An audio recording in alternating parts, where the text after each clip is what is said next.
요즘 우리가 욥기를 묵상하고 있죠. 욥기를 묵상하는 것 가운데 참 믿는 자도 고난을 당하지만 믿지 아니하는 자도 고난을 당하고 이 세상에 생명이 있는 한은 이 고난과 떨어져 살 수는 없겠다라는 생각을 하면서 요즘 욥기 묵상을 하고 있습니다. 고난을 당할 때 고난 자체도 우리에게 힘이 드는 거지만 정말 고난 자체는 사실 견딜 수는 있는 것 같아요. 정말 우리를 힘들게 하는 것은 고난 자체가 아니라 고난의 의미를 모르기 때문에 그것이 정말 우리를 힘들게 하는 겁니다. 고난의 의미, 내 인생에게 찾아온 고난에 대한 의미를 왜 이 고난이 나에게 찾아왔을까? 그 의미만 안다면 사실 이 고난은 견디기가 쉬워요. 그러나 우리는 이 고난의 의미를 찾아내기가 너무너무 힘들기 때문에 그 의미를 모르기 때문에 이 고난이 너무너무 힘든 겁니다. 우리 인생 가운데 우리는 너무 연약하고 부족하여서 실패할 때도 많이 했어요. 실수할 때도 많이 했고요. 그러나 실패, 그건 누구나가 다 하는 거거든요. 고난을 모든 사람이 받는 것처럼 실수도 누구나가 할 수 있고 실패도 누구나가 할 수 있습니다. 그런데 실패 그 자체가 중요한 것이 아니라 실패의 원인을 못 찾아내기 때문에 그것이 훨씬 더 우리들을 힘들게 할 때가 많이 있더라는 거예요. 여러분, 저는 여러분들과 제가 동일하기 때문에 저도 많은 실수도 하고 실패도 경험하고 있지만요. 실패를 가만히 생각을 해보면 능력이 부족해서가 실패하는 게 아니더라고요. 저는 인생을 생각해보며 실패할 때마다 그 원인을 생각해보면 내가 평소에 성실하지 못했기 때문에 내가 평소에 일관성을 지켜내지 못했기 때문에 특별히 지속성을 가지지 못하고 살아가기 때문에 많은 실패를 경험하고 있구나라는 것을 참 많이 느낍니다. 특별히 실패의 원인 가운데 가장 큰 요소는 저는 지속성이라고 봐요. 지속하지 못하기 때문에 우리가 실패할 때가 너무 많거든요. 지속하고 일관성이 있게 성실하게 하루하루를 살아가면 우리는 얼마든지 승리할 수가 있습니다. 특별히 이 지속성에 관해서는 이 성경 속에서 굉장한 가르침을 우리에게 많이 주시고 있거든요. 주님도 우리에게 누가복음 18장 1절 말씀에 이런 말씀을 합니다. 지속성을 강조하는 말씀을 하시죠. 예수께서 그들에게 항상 기도하고 항상 낙심치 말아야 할 것은, 그저 이 항상이라는 단어는 지속성을 이야기합니다. 우리가 실패하는 이유가 지속하지 못하기 때문에 그렇다는 거예요. 이 예수님의 가르침을 받았던 이 사도 바울도 데살로니가 전서 5장 16절 17절 말씀에 우리가 잘 알듯이 말씀을 이렇게 하지 않습니까? 항상 기뻐하라, 쉬지 말고 기도하라. 지속성입니다. 지속성이 생명이라는 거예요. 지속하는 것이 능력이 된다는 겁니다. 이 지속하지 않는 것에 대해서 더욱더 사무엘 선지자는 강조하기 위해서 지속하지 않는 것을 아예 죄라고 여기며 말씀을 이렇게 하고 있습니다. 나는 너희를 위하여 기도하기를 쉬는 죄를 여호와 앞에 결단코 범하지 아니하고, 그 지속하지 않은 것, 기도를 지속하지 않는 것을 아예 사무엘은 죄라고 우리에게 이야기를 하고 있는 거예요. 그래서 성경의 전체 구약과 신약의 가르침은 이 지속성을 계속해서 강조를 하고 있는 것을 우리가 확인을 할 수가 있습니다. 오늘 우리가 느헤미야서 13장 마지막 부분을 우리가 보게 될 텐데요. 저는 이 13장을 읽고 묵상하고 또 설교를 준비하면서 느헤미야 12장으로 끝났으면 참 좋았을 텐데 라는 그런 생각을 했습니다. 왜냐하면 우리가 이때까지 느헤미야서를 보아왔지만 느헤미야 11장에는 어떠한 일이 있었습니까? 인장을 찍으면서 결단을 하죠. 그저 안식일을 지키겠다, 자녀들의 피를 썩지 않겠다, 또 헌금하겠다, 11조를 하겠다, 그죠? 이거를 그냥 인장을 찍으면서 강하게 결단을 한다고요. 그게 11장의 이야기고, 12장의 말씀은 무슨 내용이었습니까? 봉헌식을 드리면서, 성벽을 하나님께 봉헌을 하면서 뭐를 해요? 찬양하죠, 기뻐하죠. 그저 이렇게 해피엔딩으로 느헤미야서가 딱 끝나버렸으면, 야, 우리 느헤미야서도 막 너무너무 좋다 라고 끝날 텐데, 느헤미야 13장의 내용을 가만히 읽어보면 11장, 12장의 모든 말씀들이 다 무너지는 것을 볼 수 있습니다. 인장까지 찍으면서 결단했던 그 모든 내용들이 다 무너져요. 기쁨이 어디 있습니까? 그렇게 하나님께 봉헌을 하며 찬송을 하겠다고 다짐하고 매일매일 하나님께 예배를 드렸는데 그 모든 것도 다 사라져요.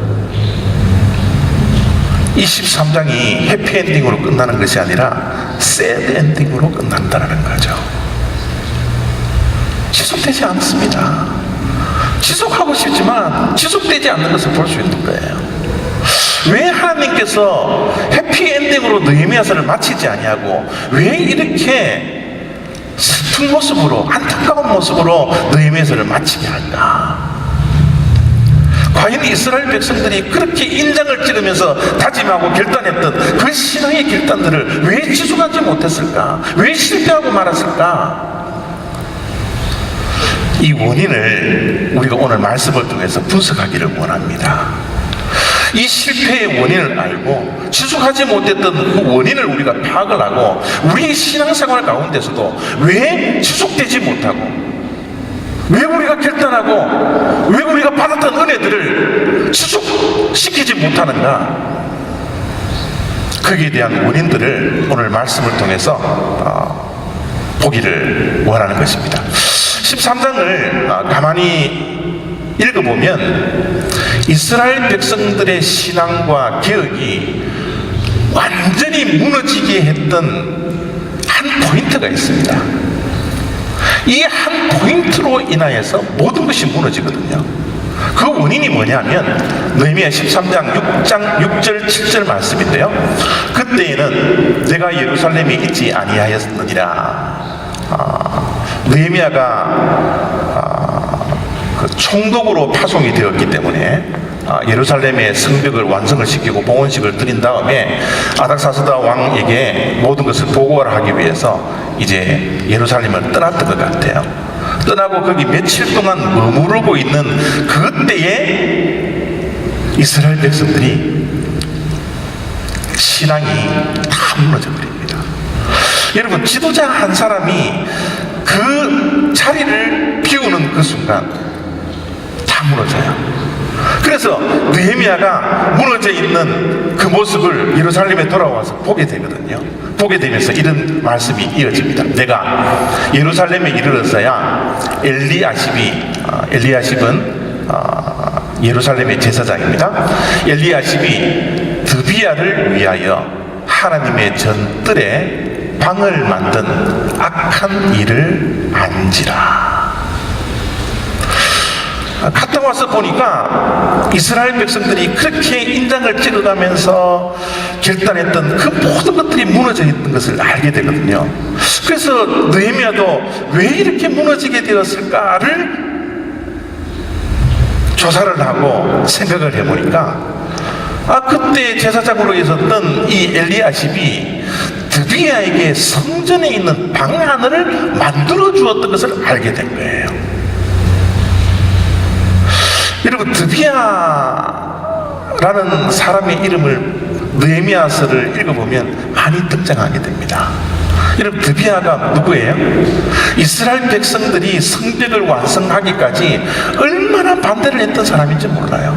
얼마나 방해 공작을 하고 희롱하고 조롱하고 그저 협박하고 그랬던 사람 가운데 하나거든요. 성경을 읽어보면 느헤미야서에 계속 저 사람들의 이름이 반복되어져 나오는 것을 볼 수가 있습니다. 호론 사람 산발락과 암몬 사람 도비아와 아라비아 사람 게셈 이라는 인물들이 계속해서 나와서 이스라엘 백성들을 뭐예요? 방해하고 조롱하고 희롱합니다. 특별히 여러분, 지지난주에 말씀이 기억나시는지는 모르겠지만 이스라엘 백성들이 성벽을 봉헌할 때 성벽 아래서 찬양을 해요? 성벽 위에서 찬양을 해요? 성벽 위에서 찬양하죠. 성벽 위에서 찬양할 때 좌우로 이렇게 돌아가면서 찬양대원이 찬양하는 거, 이런 기억나세요? 여러분, 찬양대가 찬양을 부를 때 성벽 위에서 찬양하는 이유가 뭐라 그랬습니까? 누가 조롱을 하죠? 뭐라고 조롱해요? 여호가 올라가면 저 성벽은 그냥 무너질 것이다. 그죠? 그 조롱을 하고 비방했던 자가 누구예요? 도비아입니다. 그렇게 이스라엘 백성들을 험담하고 협박하고 조롱하고 비방하고 성벽을 완성시키지 못하도록 정말 반대 세력 중앙에 있었던 것이 저 도비아거든요. 그런데 어느 날 갑자기 도비아가 성전 안에 자기 방을 차지하고 있더라는 거예요. 지금 여기 앉아 계신 분들 가운데 또 이런 생각을 하시는 분들이 있을 거예요. 아니, 그게 뭐 그렇게 대단한 거라고? 도비아에게 방 하나 두고 준 게 뭐가 그렇게 대단한 거라고? 그 방 하나 준 것이 이스라엘 백성들의 그 신앙을 깡그리 다 무너뜨리는 그 원인을 제공했습니까? 그게 그렇게 뭐가 그렇게 중요합니까? 이렇게 생각을 하고 있는 분들이 혹시 있을지도 모르겠습니다. 그러나 여러분, 무너지는 것은 큰 것부터 무너지지 않아요. 작은 것부터 무너집니다. 우리의 신앙을 무너뜨리는 것은 거창한 것이 아니에요. 작은 방 하나입니다. 아니, 이것 정도쯤이야 뭐 그렇게 대단한 거라고? 이거는 세상 사람들이 다 하는 건데 이 정도는 하나님께서 봐주시겠지. 이 정도쯤이야. 이 정도는. 그 작은 것이 우리 신앙을 무너뜨릴 때가 많아요. 우리의 인간관계를 보십시오. 여러분, 여기 결혼하신 분들이 대부분인데, 여러분 부부 생활할 때 부부 싸움이, 여러분 뭐 세계 평화를 논하다가 부부 싸움 합니까? 여러분, 남북 통일 때문에 여러분 부부 싸움 한번 해보셨어요? 아닙니다. 여러분, 말 한마디 때문에 그런 거예요. 아주 작은 말 한마디를 섣불리 내뱉었다가 마음에 쿵 박혀서 이게 여러분 쌓이고 쌓여서 큰 싸움이 되는 거예요. 여러분, 모든 것에 무너짐은 작은 것에서부터 시작합니다. 작은 것을 소홀히 하면 안 됩니다. 지금 이스라엘 백성들이 무너진 것이 방 하나 대적에게 넘겨주었던 저 사건을 통해서 조금 보면 여러분, 인장을 찍었던 그 모든 신앙들이 걷잡을 수 없이 무너지는 것을 우리가 본문을 통해서 확인을 하게 되는 거예요. 이 작은 것을 이 강조하는 시가 인터넷에 있는 것을 제가 보고 제가 인용하기를 원합니다. 한국의 정연복이라는 분이 이런 시를 썼더라고요.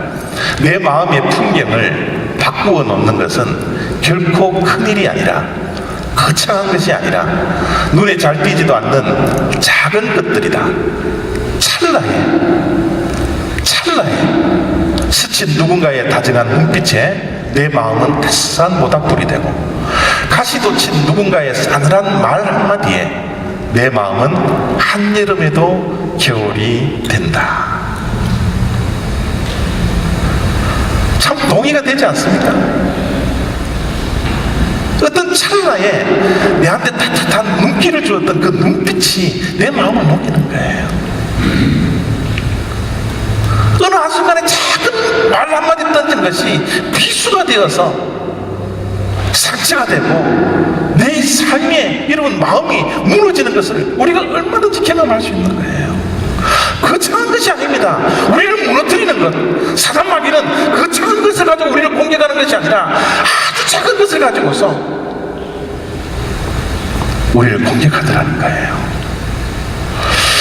제가 이 말씀을 준비하면서 만약 그렇다면 이 세상의 작은 큰 것을 구별할 필요가 있을까?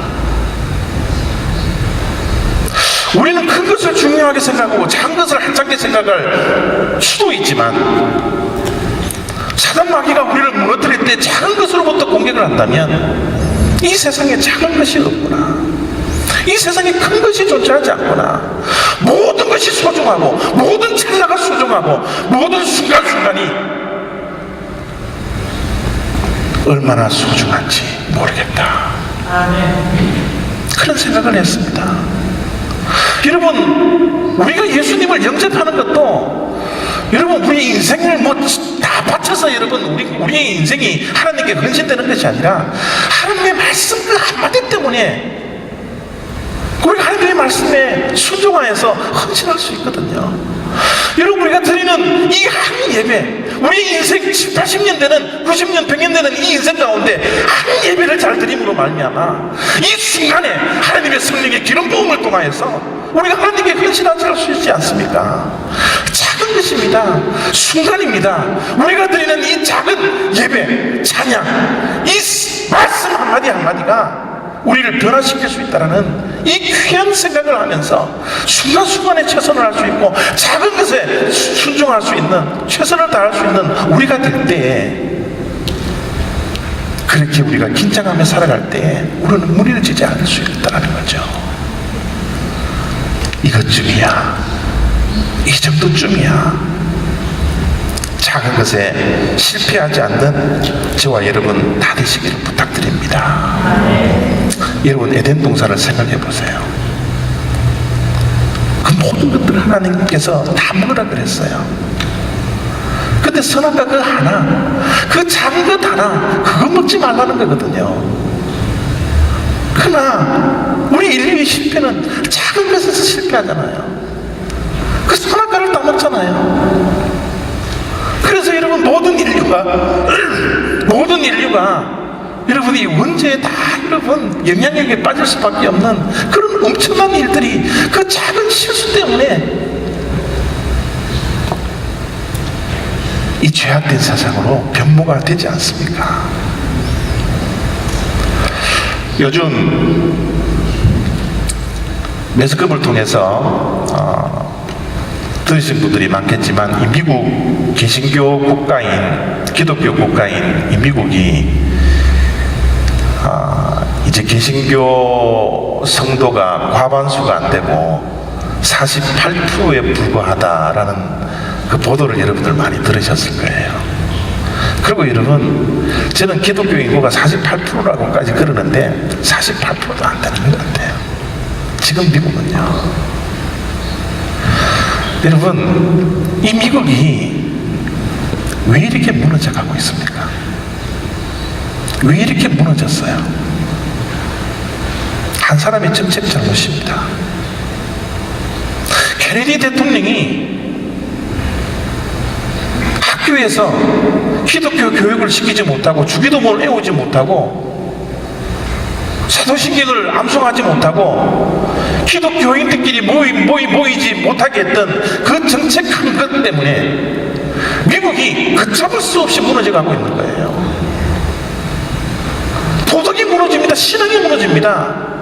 이제는 이 미국 땅이 정말 기독교 국가라고 할 수 없을 정도로 얼마나 여러분 영적으로 타락되어져 있고 무너져가고 있는 것을 우리가 여러분 눈을 뜨고 다 보고 있지 않습니까? 왜 그래요? 한 사람 때문에 그런 거예요. 한 사람의 정책 실수 때문에, 한 사람이 하나님 앞에 바로 서지 못했기 때문에. 작은 것이 중요한 거예요. 한 사람이 중요한 거예요. 내 한 사람쯤이야, 이것 정도쯤이야. 아닙니다, 여러분. 사단과 마귀들의 전략은 작은 것으로부터 우리를 무너뜨리게 하는 거예요.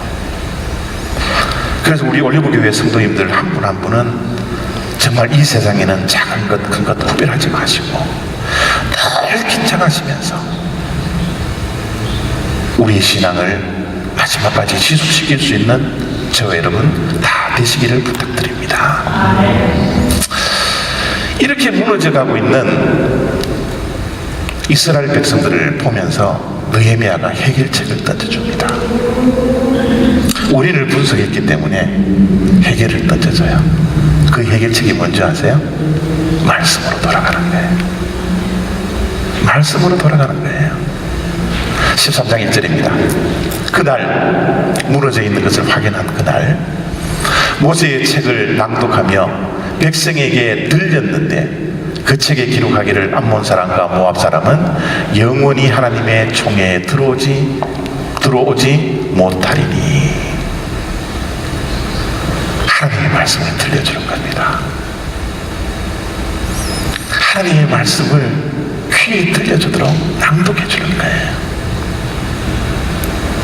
무너졌던 그 이유가 하나님의 말씀을 듣지 않고 하나님의 말씀을 따르지 아니하고 하나님의 말씀을 멀리했기 때문에 작은 것 하나라도 소중하게 여기지 아니하고 작은 것을 없이 여기는 그런 어리석은 결단을 했다라는 판단을 느헤미야가 했기 때문에 말씀을 들려줍니다.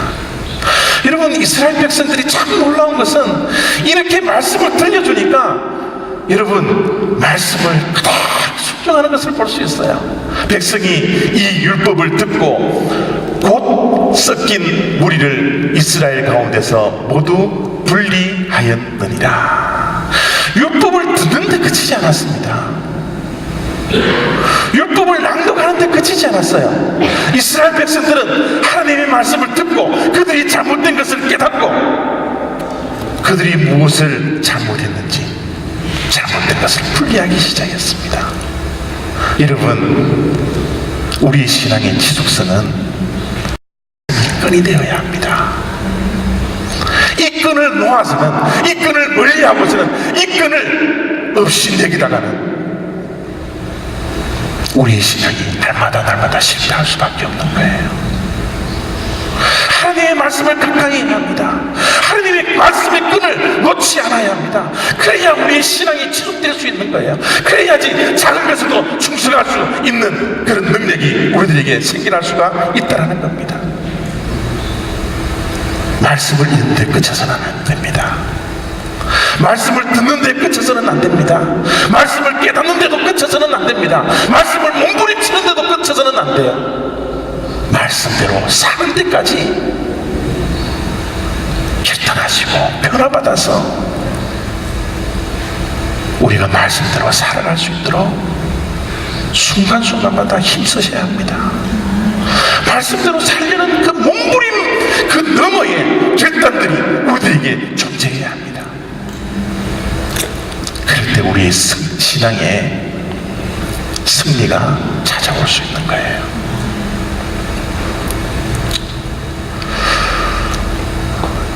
여기 앉아 계신 분들은 그런 것을 느끼는지 모르겠지만 저는 때로는 이 신앙생활을 하면서 이 신앙의 무기력함을 많이 느낄 때가 많습니다. 신앙의 무기력함요. 목사가 되어 있지만 이렇게 사는 것이 기독교가 전하는 복음과 믿음의 전부일까? 내가 이렇게 살아가는 것이 하나님께서 성경에 쓰여져 있는 그 능력의 말씀대로 살아가는 모습일까? 여러분은 어떻게 생각하십니까? 주일날 교회에 2시간 앉아서 예배드리고 식사하고 교제하고 돌아가는 것, 이것만이 우리 기독교가 이야기하는 신앙의 전부일까요? 복음의 능력일까요? 내가 주일을 골프 치지 않는 것, 그래서 그것을 헌신해서 교회에서 예배드리고 헌금하고 하는 그 모든 것들이 우리의 신앙의 전부일까요? 우리가 받은 은혜의 전부일까요? 이 세상에 나가서 우리가 복음을 받아들이고 복음의 능력대로 살아간다면 이 세상을 다스리고 이 세상에 믿음에 영향력을 주면서 하루하루를 살아가는 능력의 크리스천이 되어야 하는데 예배를 마치고 돌아가면 이 세상에 영향을 주는 것이 아니라 이 세상에 영향력을 받아서 아무 능력도 없이 속절없이 무너져가고 있는 그런 믿음 생활을 하고 있는 것이 저와 여러분들의 모습이지 않습니까? 하나님과 아무런 관계없이, 말씀과도 아무런 관계없이 하루하루를 살아가고 있는 것이 우리들의 모습이었지 않습니까?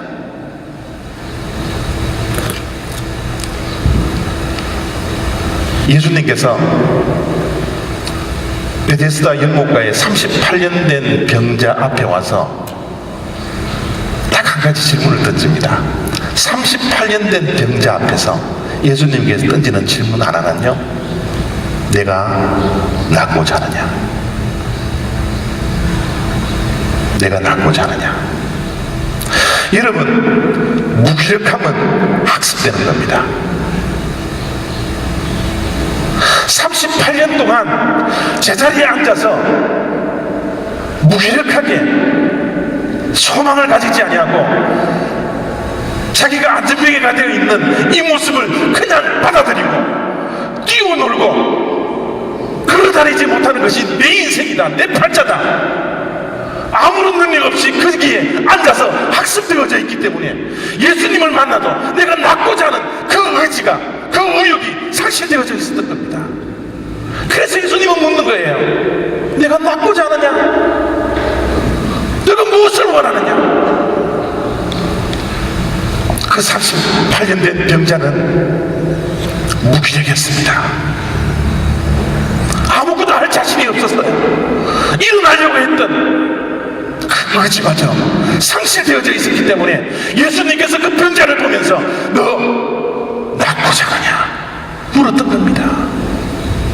우리들도 이 세상에 살아가는 동안 신앙생활을 몇십 년 동안 했지만 주변 사람들이 다 무기력하게 살기 때문에 힘들고 어려울 때 우리가 기쁨을 가지지 아니하고 세상처럼 낙심하고 한숨 쉬고 눈물 흘리고 그런 사람들을 다 살기 때문에 그것이 전부있냐?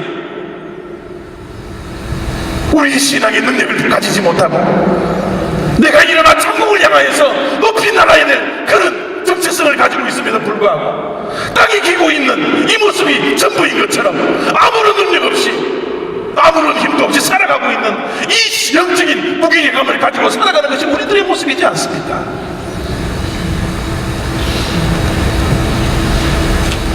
옆에서 말씀대로 살아가는 사람들을 볼 때도 저 사람 바보같이 왜 저렇게 사느냐고, 우리 믿는 자들조차도 그렇게 이야기하는 것이 우리의 모습이지 않습니까?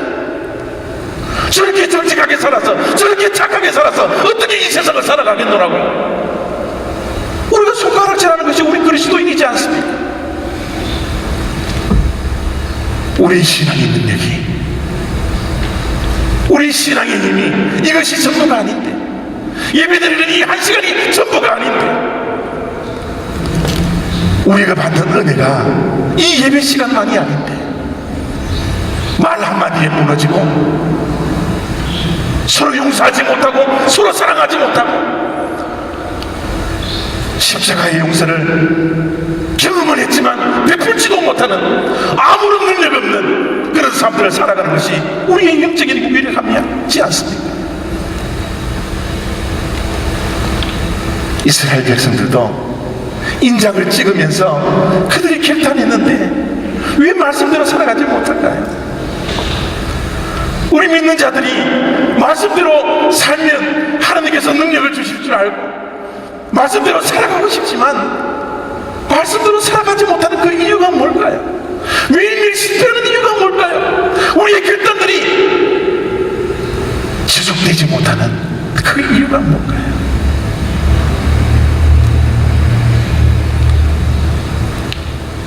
단 한 가지입니다. 내 의지로 살아가려고 하기 때문에 그래요. 내 신앙으로 살아가려고 하기 때문에 그래요. 내 힘으로, 내 능력으로, 내 의지로 신앙까지 시작하고 맺으려고 하니까 이것이 무너지는 겁니다. 신앙은 내 힘으로 하는 게 아니에요. 내 의지로 하는 거 아닙니다. 여러분, 이스라엘 백성들 보십시오. 인장을 찍으면서 저들이 어떻게 결단을 했습니까? 내가 이 말씀대로 하지 않으면, 내가 결단대로 하지 않으면 나에게 하나님 저주를 주십시오. 라고 하면서 인장을 찍었습니다. 그럼에도 불구하고 뭐예요? 속절없이 무너지는 거예요. 우리의 의지가 그렇게 강합니까? 우리의 의지가 그렇게 대단한 겁니까? 아닙니다.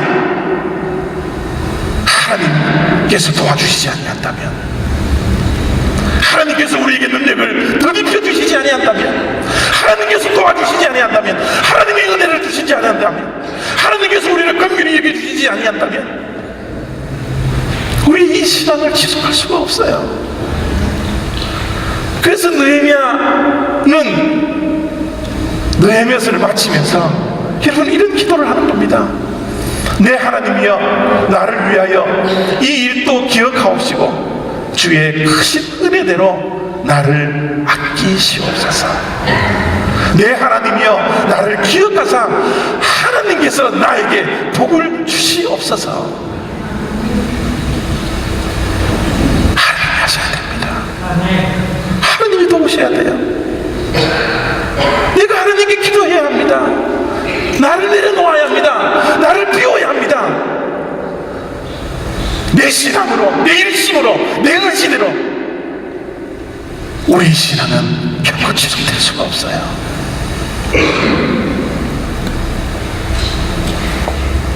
우리 신앙은 끊임없이 내 자신을 비우는 겁니다. 내 자신을 내려놓는 거예요. 그리고 그 비운 그 장소에 성령 하나님께서 채워져야 합니다. 그럴 때 내 신앙에 능력이 생겨지고요, 내 신앙의 생명이 지속될 수 있는 거예요. 기도가 우리의 신앙의 지속성에 끈이 되어야 합니다. 기도의 줄을 놓고서는 우리의 신앙의 승리는 없습니다. 기도의 끈을 멀리하고는 우리 신앙의 생명력이 사라질 수밖에 없어요. 여러분, 헨리 나우엔이라는 유명하신 분이 기도에 대한 정의를 이렇게 내립니다. 기도한다는 것은 저는 인간이고 당신은 하나님이십니다라고 고백하는 것이다. 기도할 때, 내 자신을 비울 때 I'm nothing입니다. You are everything입니다. 이 고백대로, 이 삶대로 살지 않는 우리의 삶은 늘 무기력하고요, 우리의 신앙은 늘 실패 속에 빠져버릴 수밖에 없다라는 것이에요. 그래서 시편 기자는 이렇게 말씀합니다. 여호와와 그의 능력을 구할지어다. 그의 얼굴을 항상 구할지어다.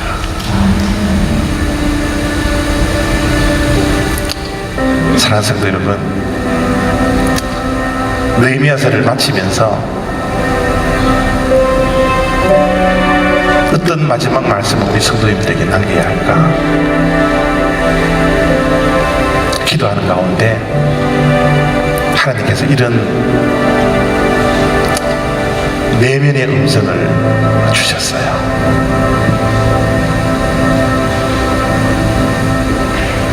한 달 동안만이라도 나에게 미쳐볼 수 있느냐?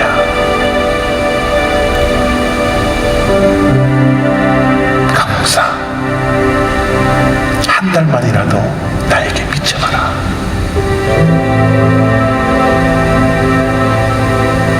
너 하나부터 시작하면 한 사람이 하나님께 미친다면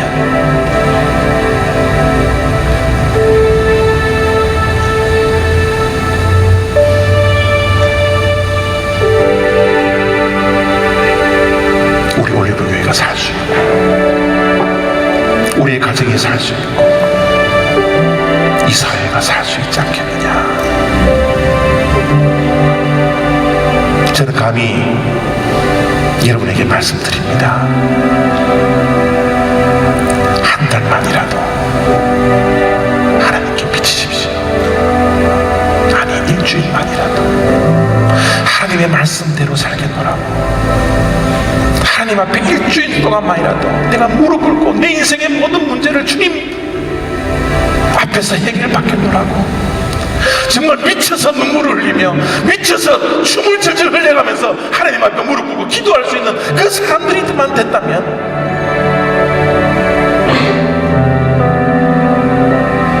이 수많은 그리스도인이라고 이름하고 있는 우리들만이라도 하나님께 미쳐버렸다면 이 세상이 무너지면 우리가 막을 수 있지 않겠습니까?